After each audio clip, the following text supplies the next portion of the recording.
Hi everybody, it's Honest John again. Now, I've been watching a lot of the Olympics lately, and when the Olympics are over, I will most likely do a recap.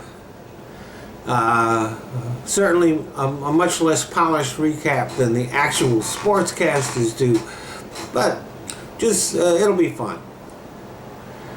But I was watching the high jump contest, and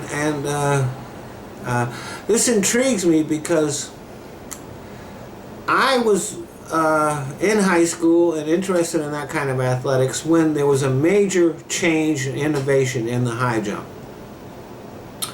And I ran track, so I even tried the high jump. Of course, I was completely unsuccessful at it.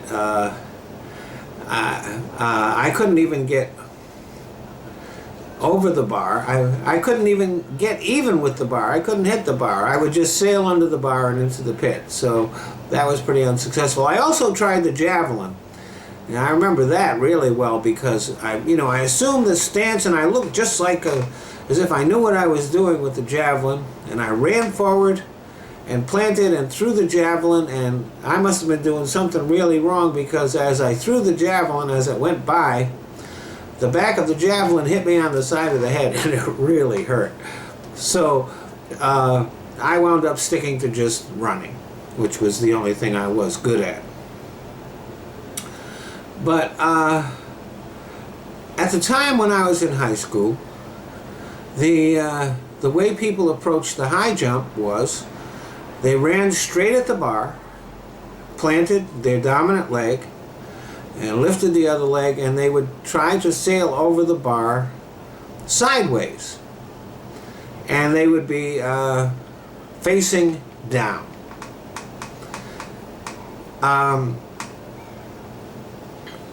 this was the way it had been done since the very beginning. That's how all high jumpers had approached the sport, up until 1965 when a fellow by the name of Dick Fosbury came along.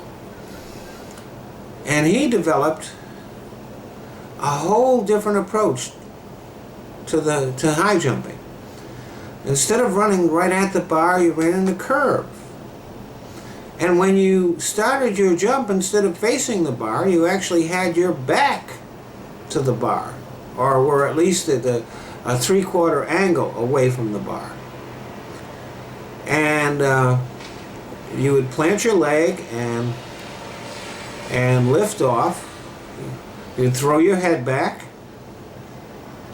arch your shoulders, and then arch your back, and then you would kick your legs up to get them over the bar. And this was it put a lot less stress on the high jumper's knee, for one thing, because knee injuries were the most common injuries to high jumpers back then.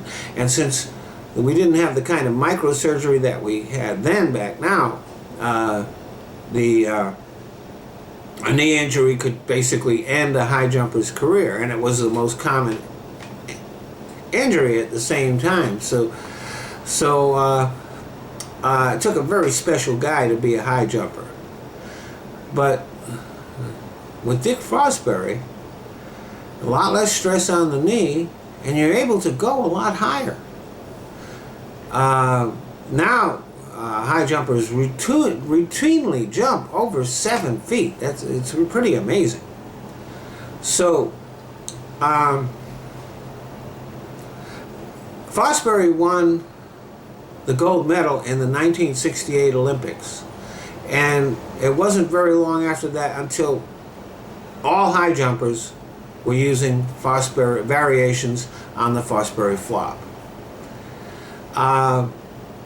But that Fosbury flop could never have come into existence without an innovation in a totally unrelated field, science, because they developed something called compact foam mats.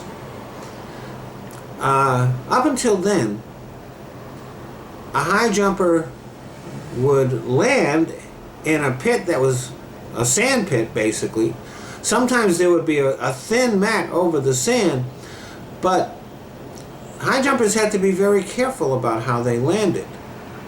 But with this compact foam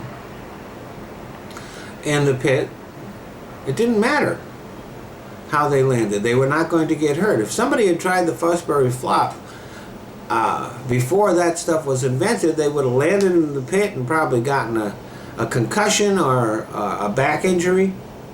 So it took that innovation in order to develop the Fosbury flop.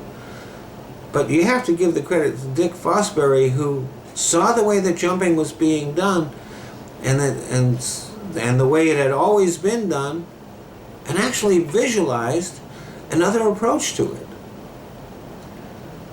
And that's the key to innovation.